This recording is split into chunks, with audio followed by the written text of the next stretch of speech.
Ladies and gentlemen, welcome back to the UVU Review Buzz. We have another special political interview in our upcoming coverage of the 2024 senatorial race, and we have a very special guest here today, Congressman John Curtis. John, it's good to be with you here today. Thank you. I'm glad I get the title of special. Absolutely. That makes me feel good, yeah. You know, we're always excited to have our representatives here. I mean, it's one of the big things we always hear at the review is trying to get more people involved in politics. Excellent. And so it's important. We want to first say thank you for taking the time to visit us today. Absolutely. Yeah, glad to be here with you. Well, appreciate it. So now, knowing that fact, we wanting to get students involved in politics. Not a lot of kids are. So Why don't you go ahead and introduce yourself just a little bit, just Excellent. for the folks who don't know you. Yes, good. So I'm John Curtis. I've been serving in Utah's 3rd Congressional District. And just quickly, if you don't know what that is, most people wouldn't. It's the entire eastern part of the state, all the way from the northern border to the southern border. So it's a huge district.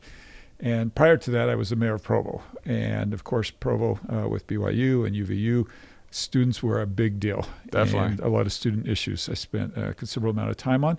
And now I've jumped into the race for Senate. I grew up in Salt Lake City, spent some time living overseas in Israel, in Taiwan, lived in California and Virginia, came back here and had a business.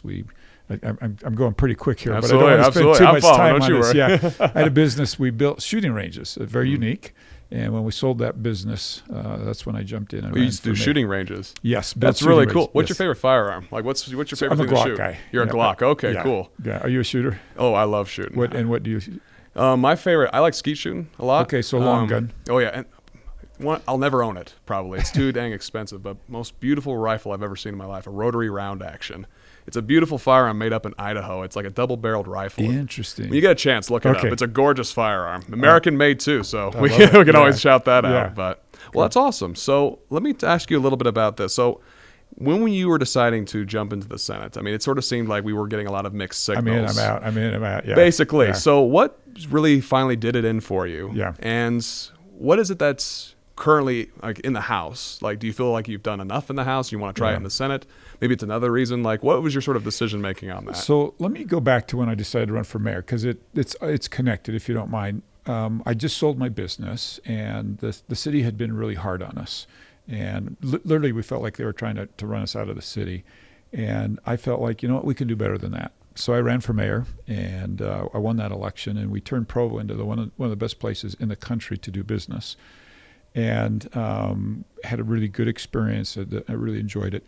Then the congressional seat came open, and I thought, well, should I jump into this? And the theme was the same. It was like, you know what, we can do better. It was a time when people were not reaching out to their constituents. Town hall meetings across the country were just blowing up. They weren't good experiences.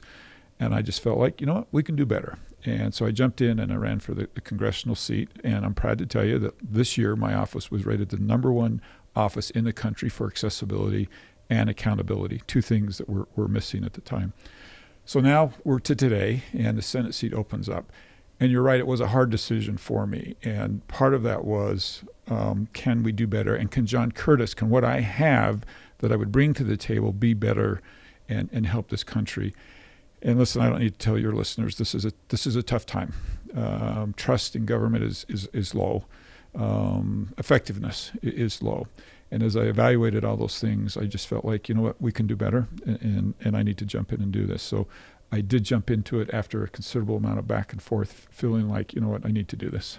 Absolutely. Well, it's great for us because it's good business for us. We get to report on it, right? And so, well, awesome. Let me talk to you a little bit about this. I always like to ask people who run for a Congress this question because, frankly, I think it's always something that's important to think about. So, I mean, you're a congressman. You already have experience with legislating. Right. I mean, in the House, you're already working with 434 other representatives to try to get things passed. You go through committee. You actually know that number. I'm impressed. I'm a poli-sci major, right? I mean, this is my job. But when it comes to things like that, I mean, you were dealing with that in the House. You go through committee. Bills get killed all the time. Right. I mean, wasn't your office rated for See, higher? We were the 9th most effective legislative office in Washington, D.C. And see, that's amazing. So, like I said, I'm interested to hear what you think about this. Yes. And then, of course, I mean, when you're going into the Senate, you're dealing with 99 other different senators who vary all across the board. One senator can filibuster. Yep. And so you're dealing with a different set of mechanisms there that you don't necessarily have to deal with in the House. But even way, he still has to go through each house, so you have to deal with everybody. Right. What is your legislative strategy to making sure things get passed? How is it that John Curtis got to the 9th slot there? And do you think you can continue that as a senator? So this is really easy. It's relationships. It's all about relationships. You've got to find a path forward with somebody that you're going to disagree with on a pretty substantial philosophical basis. And so how do you do that? You do it by building relationships. And if you'll indulge me, I'll tell you one of my favorite stories. Absolutely. Early on, when I first got to Congress, we were trying to pass a public lands bill. And if you know public lands here in Utah, they're contentious. Oh, absolutely. They're problematic. We usually just fight this out with antiquities designation from the president, and then it's repealed. And there was one gentleman, I had a piece of legislation that we had worked on really hard. It was a really good piece of legislation, but there was one gentleman, a Democrat, who was opposed to my legislation. Mm-hmm. So we set an appointment with him, and we went to his office, and he had a desk, and we rolled out the maps of the area. I looked him in the eye, and I said, I want you to not hate my bill. What's it going to take to get you to not hate my bill? Definitely. And he smiled, and he clicked off 4 things. And we went to work on those 4 things and actually checked his box in every single one of those. And by the way, it didn't compromise my bill. Mm-hmm. It wasn't like, I want you to give up something that's important to you. It's just that this is what's important to me. He ended up not just backing down, but actually voted for my bill. Right. And every time I saw him after that, he would stop what he was doing and come give me a hug. So now, when I say relationships, I'm talking about... We could see more of that on C-SPAN, right? Well, you know, and we ought to talk about that because there's more of that going on than you know. But my point is now when there's a difficult issue and we disagree, we have this foundation of trust and a foundation of tell me what's important to you. Let me tell you what's important to me. Let's see if there's a cross-section there. And there usually is. Definitely. And that's how you get a bill passed with somebody that you have a very different philosophical approach than. And is that always effective especially when you're dealing with polarization is always a big topic now. I mean, you have people who are radically on different ends of the spectrum who will never work with you because if they are, you end up like Kevin McCarthy.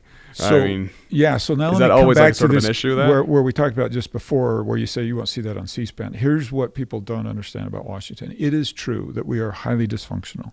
It is true that there are people who just look to undermine somebody from the opposite party. But it's also true that there's hundreds of people that are not like that. So we have 435 of us.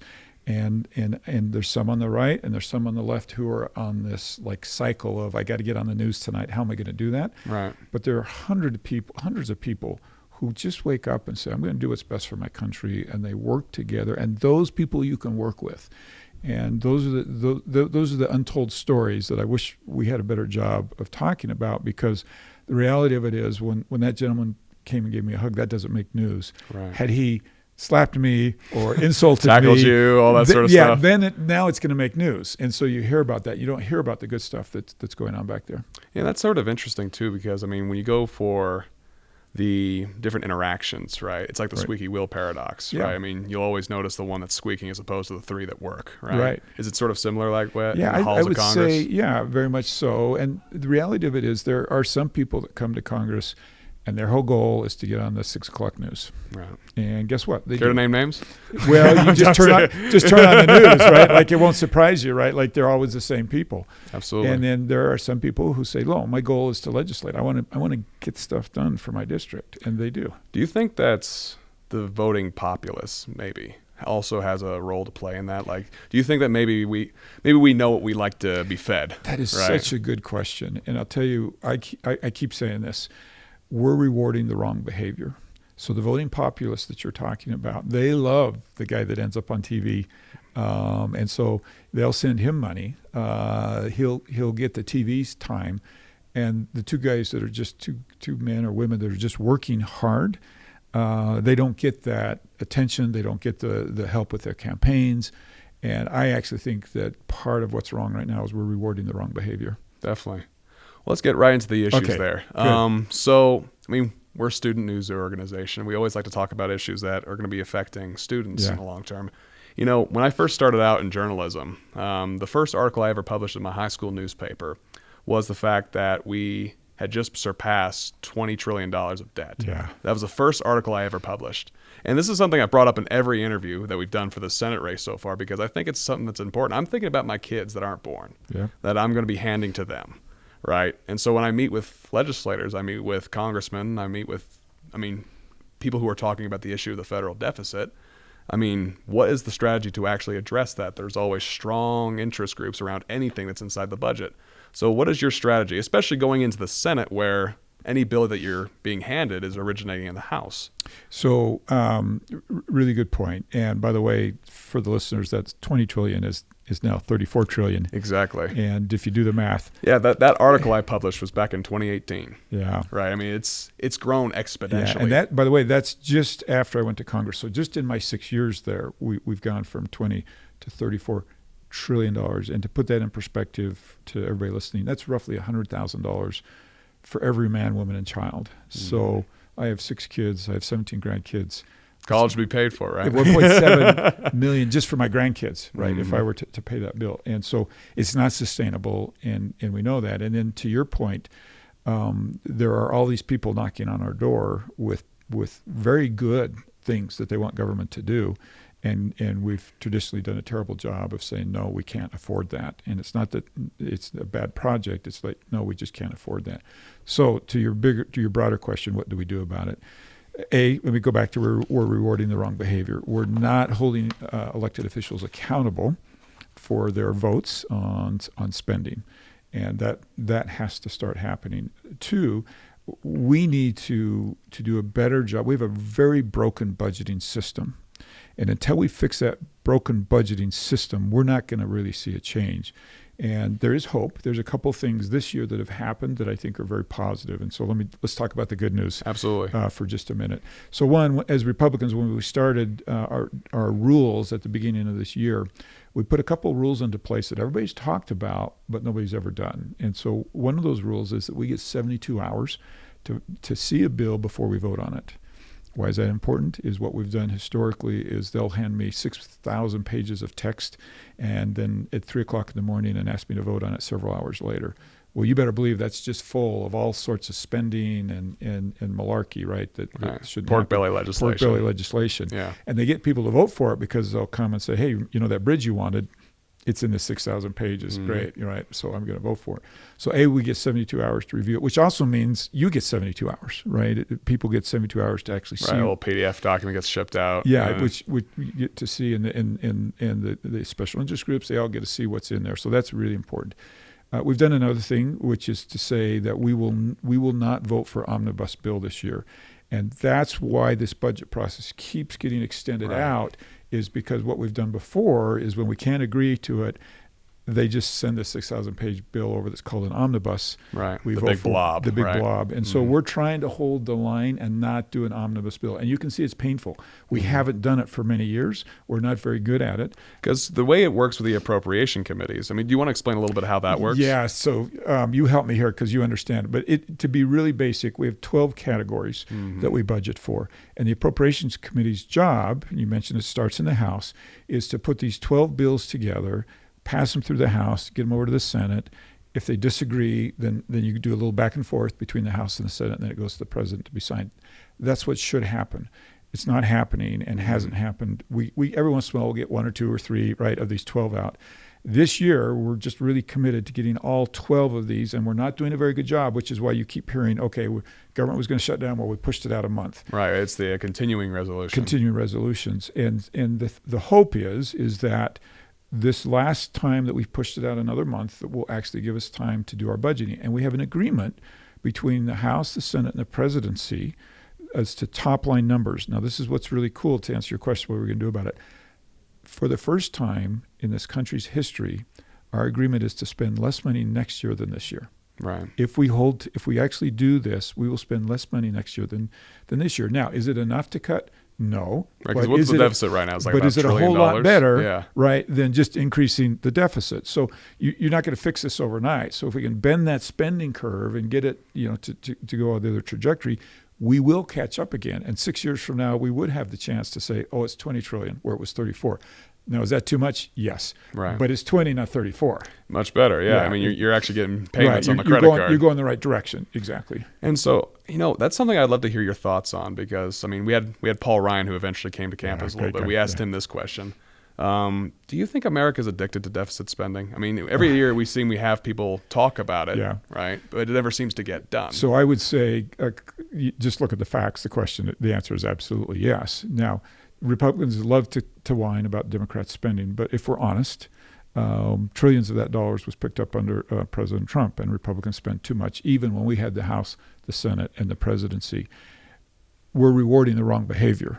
Definitely. Right? That's where that addiction is coming from, is we're rewarding that bad behavior. And that's what needs to stop. Absolutely. Let's jump into that. And I think you're going to love this next question. Okay. Let's talk about federal lands. Right? Okay. And so when it comes to the federal administration, I mean, we hear recently Bears Ears has been a big topic. Yeah. Here recently, they just announced the expansion in the Grand Canyon, setting up another national monument. I mean, we had ranchers who were a little bit, not very happy about that. Right. So what is your strategy to try to see if we can curb that? What is your philosophy when it comes to not only just making sure that this is staying in state hands, but as well as, because there are conservationists out there who want to make sure this land's being protected. So how can we do it that way without having the federal government encroach on it? So by the way, let me kind of start at the end and then come forward. Most of us agree exactly what we want to have happen with these lands. What we disagree on is who gets to make the decisions. And let me tell you what I mean by that. I don't know anybody who doesn't think we shouldn't preserve and protect the beauty of our national parks, right? But where it slips out of control is in the district that I represent currently. Think about this. If you take out Utah County and Salt Lake County, take those aside, 90% of the land is owned by the federal government. 90%.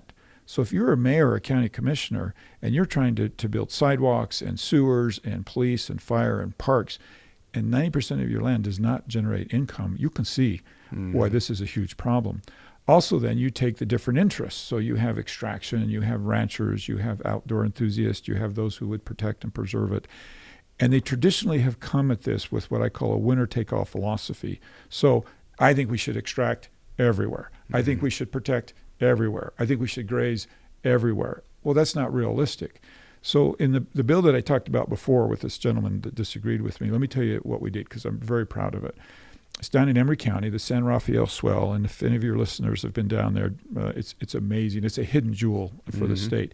They were worried that they were going to be the next Bears Ears or the next Antiquities Act designation. So they came to me and they said, look, can we pass legislation to stop this? And what I mean by that is if we predetermine how the land will be used, that trumps an Antiquities Act designation. So we did. We got together with ranchers. We got together with environmentalists, with outdoors enthusiasts, with extraction, and they set aside the winner-take-all philosophy, and we actually found that there was enough room to do it all and that they could come to agreement. So we passed into law 1.3 million acres, how it would be used. Some of it we're going to preserve and protect, and you can't even ride a bicycle in that area. It's that pristine. Right, definitely. Right. Some of it we'll use to extract. It's just the appropriate use of the land. Some of it we'll use for grazing. Some of it we'll use for off-road enthusiasts. And they were all able to actually find agreement. So the best answer to your question is, on one side, they would just like to do an Antiquities Act designation over everything. Not good, not helpful, not realistic. On the other side, they don't want anything preserved and protected. Not good, not helpful. And so you get what happens in Bears Ears, where one president comes in, puts the Antiquities designation in, locks it all up. Next president comes in, takes it out. Next president comes in, puts it in. It's a terrible way to manage. Right, because you keep having this. Nobody wins. Yeah, everyone just comes in, they outdo everything else. The way you else. win is actually pass legislation and do it congressionally, and then it's law and not subject to going back and forth. I've spent probably more time on Bears Ears than anybody in the state, and I know for a fact that we are not very far apart on the two different sides here. We could find that same consensus of how we want to handle this land. What's missing is trust. Definitely. The two sides. And trust between who? Like between the two parties? Or? The two, like, so I'll just to oversimplify it, one's kind of a pro-monument, the other is anti-monument. Right. And trust between those two sides, it's almost non-existent, but they want almost the same thing. Right, definitely. And do you see that sometimes this, like you said, you're making a congressional solution, do you think there's sometimes a disconnect between Congress and the White House when it comes to that? Clearly. So, and I'll give you a really good example. So when President Biden came back in and he wanted to roll the monument back out because President Trump had repealed it, we pled with them to say, Don't do that. Give us a shot clock and see if we can work it out. If President Biden had simply said, I'm going to give you guys 90 days and see if you can work this out, we would have worked it out. But we couldn't get that assistance. We couldn't get that cooperation, right, with the executive branch. He wanted to score the win of, I'm the monument guy, so I'm going to put that in the 2024 category. Yeah, check. Okay. Yeah, exactly. I got this done, y'all. What exactly. Are you doing there? Yeah. That makes sense. And so when you're dealing with a state like Utah, 90% of it, like you were saying, it's federally owned, right? Right. Could you explain briefly what that means just for our viewers? Yeah. So as the country rolled out, the further west that you went, in the eastern part of the states, those lands were sold, given to the state. Very little of it was held on to by the federal government. As soon as you get out west, they changed that philosophy, and the federal government started hanging on to that land and not turning it over. So Utah is one of those states, there's a few of us, where it's just vast amounts of federal land, meaning it's owned by the federal government. Now, it's managed by different federal agencies. Some of it's Forest Service, some of it's BLM. Mm-hmm. The different agencies manage it, which adds to a layer of complication too, right? Because these agencies don't exactly talk to each other. Yeah. Right? And so that federal government then is the owner of the land. They don't pay property tax. They do pay what's called payment in lieu of taxes. It's a small amount. But that's why it's so hard financially for these cities and towns, is if that was in private hands, that property would be paying property tax, which pays for schools, sewers, exactly. parks, police, fire, and all those things. And so it's a very difficult situation. And then you have somebody 2,000 miles away in Washington, D.C. saying, these are the rules. Well, you've never even been here. This is where the lack of trust comes in. We don't trust you to make the rules because you've never even been here. Definitely. Let's move on to education. I feel okay. like this is something good. From easy subject to easy subject. Easy subject. We're making it happen, right? But let's talk a little bit about education because there's a lot of things that have been going on here recently about, especially with student loans. The quality of education. DeSantis, before he announced that he was going to be endorsing Trump, a lot of people are talking about doing away with the Department of Education. Yeah. Where do you stand on that? Because I always like to hear a congressional view when it comes to the bureaucracy. This is easy. So my wife, when I was elected as mayor, was the president of the Provo School Board. My mother served as the president of the Granite School Board, first woman president of the Granite School Board. My grandmother, great-grandmother, served as the first woman school board president of Salt Lake School District. The reason I share that with you is this is the recipe to successful education. It's local control. Mm-hmm. So the game the federal government plays is we're going to take a bunch of your money, we're going to keep part of it, then we're going to attach strings to it and give it back to you. Well, you can see why people are grumpy about that. That's where DeSantis comes up with why do we need this? And the reality of it is that Salt Lake is different than Provo. Provo is different than Moab. Moab's different than Monticello. These curriculums, these decisions should be made by local school board members who you get to see in the grocery store. And you can influence them where you can't influence, your federal government as far as policy and things. Like the Secretary of Education. Yeah, what are you going to do, right? So if I had my magic wand, we would divest all authority for your kids' education to your local school boards, not even at the state level. State level likes to actually intervene too and say, this is what we're going to do. Well, so at a state level, you're saying that Moab's the same as Salt Lake City, is the same as Provo, is the same as Brigham City. No, it's not. And parents, in my opinion, need to be actively engaged with their local school boards, deciding how their kids are educated, how that money is spent. It's really unfortunate. Imagine if we didn't take that money to begin with, keep part of it, how much more money there would be for education if we just let that money stay in the local communities. And going into higher education as well, we see tuition keep going up.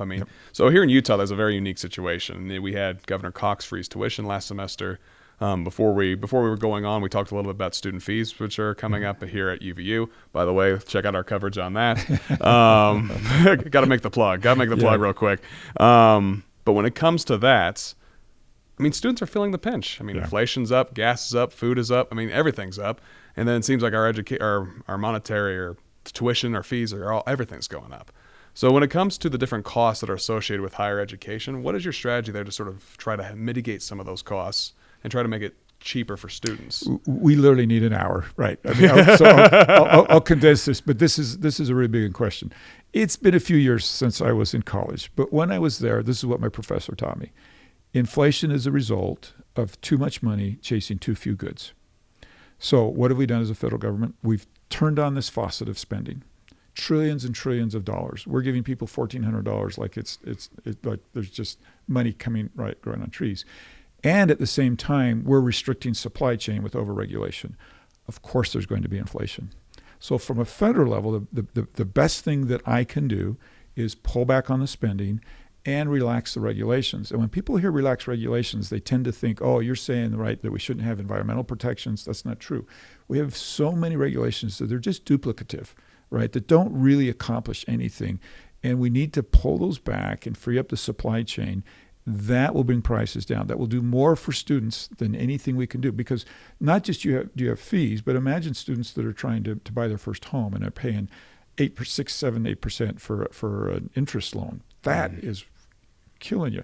What about filling up with a pump? Now it's come down just slightly, but not long ago it was $4+, right? That shocked me. Yeah, I mean, for a gallon of gas. I remember growing up that the cheapest I ever saw gas out in Riverton, Utah, was $1.98. Yeah. And then over COVID, I see $5 gas. I thought the apocalypse started. The White Horseman's here. I mean, things are not going to be great. And you talk about taking money out of students' pockets. That's do the math on that. So let me just now pivot to one of the areas that I spend a lot of my time on. That's energy policy. I like to joke, and I said, can you give me the energy policy of the United States? And you're pretty informed. You might have a hard time telling me what it is because it doesn't really exist. Right. But can you tell me, about climate policy? And the answer is yes. And what's happened here in the United States is we've moved away from a sound energy policy to a climate policy.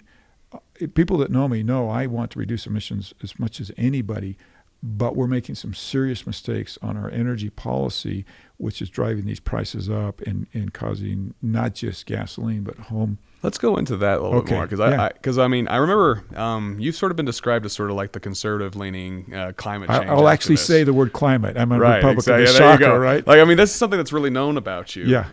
Where is it just for our listeners, what is it something that's like, what defines your climate policy or your energy policy? So this is a shocker. Are you ready for this? We've been told that to be clean, you have to give up affordability, reliability, and national security. That is not true. This is a shocker. What I've found is that the best policy for low prices, the best prices for reliable energy, the best prices for national security are also the best policies for the environment. And this is what the Conservative Climate Caucus that I lead is all about, is showing people how, look, we can reduce emissions and we can also have low affordable fuel, but we have to make better decisions. And the reality of it is we have the ability not just to be energy independent, but energy dominant around the world, have affordable prices, and reduce emissions. And so that's my soapbox is, well, how do we do that? And we need a long time to do that. But I can tell you, when conservatives hear that, they go, oh, I don't mind talking about climate from that perspective. What they don't like is when climate means, look, you can't eat beef, you can't fly in an airplane, you have to give up your car. It's like feast to famine. And you do basically what Europe has done, which is they've abandoned affordability, abandoned reliability, and now they're buying dirty fossil fuels from an enemy. I'll never forget that speech Trump gave in the United Nations, talking about, hey guys, listen, you're buying your oil from Russia. This is not going to go well. They all laughed at him, and then Russia goes into Ukraine, and then they turn off the faucet. Yeah. So, and I was over actually in Europe. I had been invited over there because I talk about climate by the European Union to see what they were doing on climate when the war broke out.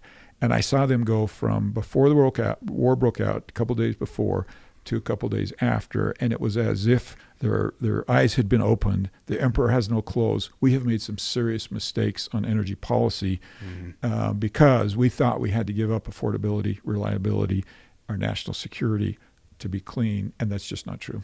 What do you think of what France has done with theirs? I mean, I don't know if you're familiar. Oh, absolutely, yeah. I find it sort of interesting. So the way usually oftentimes there's usually two camps: fossil or green energy. Right. That's usually the two strongest camps. You'll say solar panels, wind turbines, they're good to go. Yeah. The problem is that sometimes those methods of generation, sure, they're 100% clean, But the problem is that they're not necessarily the efficiency that we need. The good thing about coal and oil is that it's cheap to burn, it's cheap to get, and it's efficient. So what France has done is that they've gone nuclear. Yeah. And so 80% of their energy now is actually supplied by nuclear energy. And they're actually the least fossil or greenhouse emissions anywhere in Europe compared to Germany, which has gone the other route with green energy, right? And where is your stance on nuclear? So absolutely. Nuclear, everybody understands that nuclear has to be part of our energy future, and it has to be a substantial part. But let me talk about fossil fuels for just a minute. This is the shocker to most people. The United States, during the last decade and a half, has reduced more greenhouse gas emissions than all next 10 greenhouse gas emitting countries combined. Mm-hmm. How did we do it? We did it with a fossil fuel. Right. Natural gas burns actually very clean. The natural gas we produce here in the United States is 40% cleaner than Russia. So just think about this for a minute. What if we replaced Russian natural gas around the world with U.S. natural gas? We would reduce more emissions than the entire Green New Deal. Right. We would make other people dependent on us for energy. It would fuel our economy, and it would be a very, very good thing, and reduce emissions. So to answer your question is, the way we get to a green 2050 is actually through nuclear and through fossil fuels, the use of fossil fuels. And fossil fuels are working hard on direct air capture, carbon sequestration, and these things. And quite frankly, and renewables. We're going to need all of those things in 2050. And I'm convinced in 2050 we're going to buy our fuel based on three things. Mm-hmm. Affordability, reliability, and clean. Exactly. And whoever does the best, whether it's nuclear, whether it's fossil fuels or renewables, that's who will get the bulk of the business. I actually think they'll all be there and all be very competitive on those three categories. Absolutely. Let me shift up the conversation a little bit. I always like to ask this to anyone who's running in the Senate. Let's talk about the Supreme Court. Okay. Right. I mean, this is always a big hot topic issue, and as a senator, you'll be voting on judicial nominees. Right. And so let me ask you this: what is your philosophy when it comes to a judge? What makes a good judge? Yeah. And of course, what is it that you think of the current, debate when it comes to judges? So for me, the answer is who will interpret the Constitution by the intent of the founders and by those amendments that have passed through the process. Not somebody who will determine what they want that to be, but somebody who will go back to the core intent of that and interpret that. And then if that is out of harmony with where we want to be, then you have a process to amend the Constitution. But I don't believe those judges should be the ones changing the intent of the original founders. So the way I would judge that is, do you have hopefully a lifetime, but if not a lifetime, a very, very long career of validating that you understand and will seek out the intent of those founders as you make decisions, and then where it's been changed through the process to not just the founders, but through those changes. And there's no better example, for instance, than slavery, right? That was changed. Because you have the Dred Scott decision. Plessy v. Ferguson. Yeah. Right? So you got to realize that the Constitution is a living document, but that's how it lives to me, not by judges deciding, well, I wish it were different than that, so I'm going to base my decision based upon what I wish the Constitution said. So you wouldn't be for a judge, say, who is a living constitutionalist. You'd be for someone who's an originalist. Correct. Okay. Let me talk to you a little bit about how some of these different nominations have been recently. I mean, it seems like back in the day, whether it was someone in the middle or so, I mean, sure, there's always conversations like these, but it seems like these judicial nominations have become very brutal. Every time one who gets nominated, it just sort of, like you said, rewarding bad behavior. Right. They go for the jugular. Yeah, and they try to destroy their character. Their lives, their families. And they actually do a pretty good job, unfortunately. Right. I mean, every time a court makes a decision, they have to weigh the pros and cons. It's like we have people showing up to people's homes. Mm-hmm. We have, even with the recent Dobbs v. Jackson decision, that overturned Roe versus Wade, it seems more and more that the court is being influenced by outside sources, and everyone wants to try. AOC talked about, one of your fellow congresswoman or congressperson, right? Yeah. I want to be politically correct here, I promise. Don't worry, we're not trying to, don't cancel me yet, all right? It's going to be fun. But when it comes to that, what are we doing wrong here? Yeah. Why is it that these judicial nominations, and why is it that people are really trying to enact influence there? Well, there's a lot at stake, right? So they're willing to justify their actions by what they think it should be the outcome of that, which is just absolutely wrong. And the reality of it is, we are best as a country when we go back to the document that was an experiment, right? Like, that's why you have to be able to amend it.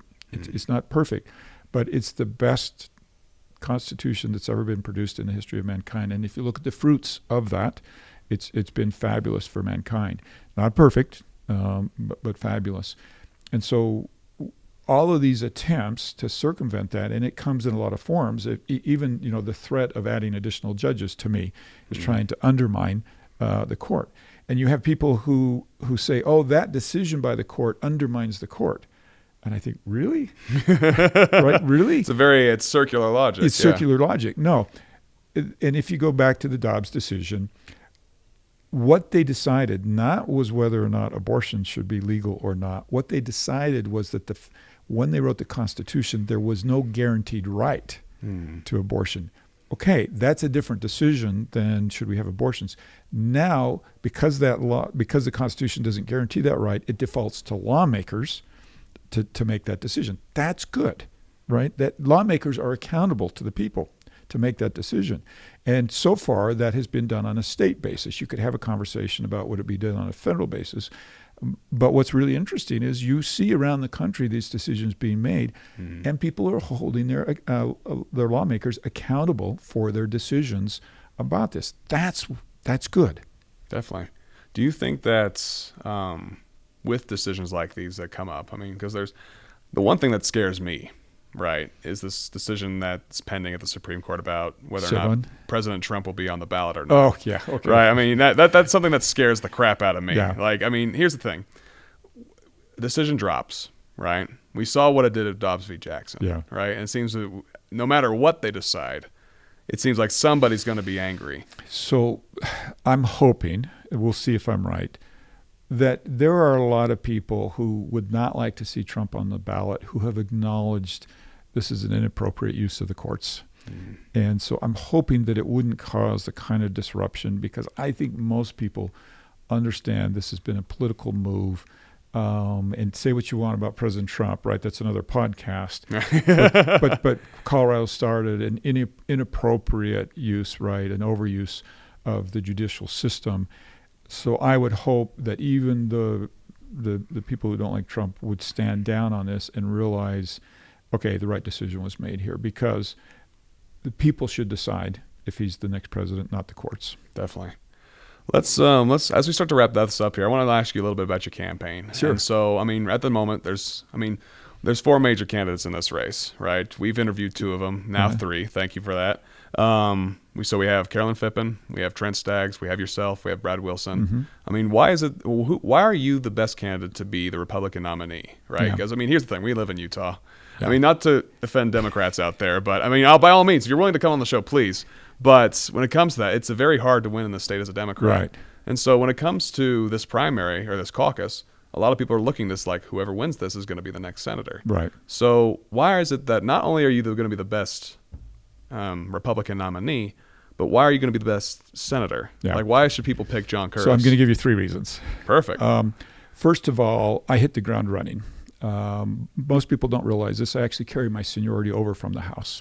Nobody else in the race has that advantage.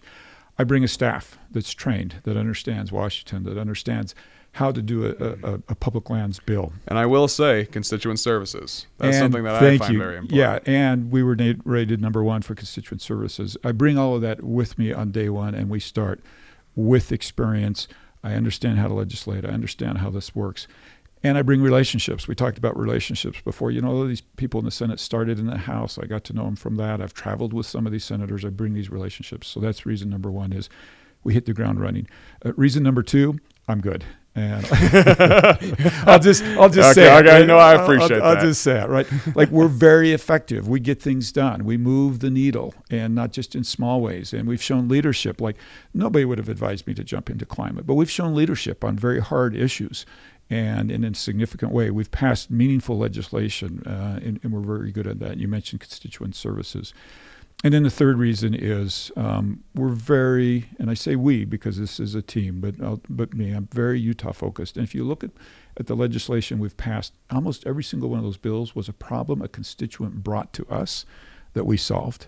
And instead of going out and trying to be like, okay, I'm the national senator, right? I'm going to deal with all these national issues. Most of them are both, but we're first and foremost Utah focused. Absolutely. So going into this caucus on March 5th, and eventually the convention that follows after that. Mm-hmm. With your campaign, are you looking to get those signatures? Are you looking to win at convention? Like, what is your strategy? Yes. It's going all the way. Okay, no, I appreciate that. But let me explain what that means. So I've always, except for my first election, I've always done very well at convention. They didn't know me the first time around. It was a special election, really short time frame. And I had signatures, thank goodness, in that race. I've done both signatures and not signatures. Last time I didn't do signatures, and I'm just be straight up, it wasn't a good experience. Mm-hmm. Everybody, even the anti-signature people say, John, you need to do signatures. Right. Because of that experience. Because somebody's going to force it, right? Right. So we'll do signatures, but that doesn't mean that we'll discount the delegates. We'll go hard on the convention and making our case to the delegates and being a force at convention. And then we'll roll out of that and move on to the primary. Absolutely. Do you feel like at any point, do you feel like you have anything you need to address? Do you think you have anything that's maybe puts you stronger than any of the other candidates? I mean, at this point, how good do you feel about the race? Listen, if you've seen the polling, you know we're in a good spot. And I want to be careful, though. I don't want to be the candidate that blows a big lead, and candidates have done that. We're still a long time off, and there's still a lot of undecided. So we like our chances, and we like my lane. But that doesn't mean we're going to take anything for granted. I'm running hard. I'm literally taking red-eye flights back to Washington because I'm the one candidate that still has a full-time gig, and a lot of that's out of state. Right. So I'm flying back in the middle of the night so I can have the day here, wake up in the morning, go to work there. And we're just going to use every second between now and the convention and now in the primary to make our case that we think we're the right selection. Well, I appreciate that, John. Thanks for coming on. And let me just quickly ask you, how is it that someone can get in touch with you? How is it that someone can? Is there any social media plugs you want to plug? Let me make this super easy. I'm giving you a chance here. Thank plug you. all you want. We're going to make this easy for everybody. JohnCurtis.org. So you can connect with social media there. You can volunteer for the campaign there. And during the campaign, we'll build it out with more and more issues. It's still early in the campaign. But if you just go to johncurtis.org, pretty easy, JOHNCurtis.org. You'll be able to connect with me, send an email if you have questions, volunteer, all of those things, johncurtis.org. Absolutely. Well, Congressman, I really appreciate you coming on the show. This has been great. Show. Yeah, thank you. I hope, I don't know if this is the first time you've been on a student organization, but I hope it was a good first time or just awesome. A good time. Yeah, I'm glad awesome. to see it. Thanks so much. Well, guys, make sure you go and caucus. Make sure you guys are doing that. March 5th is the date for that. Make sure you take the time to know who your candidates are. We've done 3 interviews so far, counting John. Thanks again. And so make sure you tune back for any future 2024 presidential and senatorial election coverage. Thank you so much for your time, and I hope you have a good rest of your day. God bless you. Bye-bye.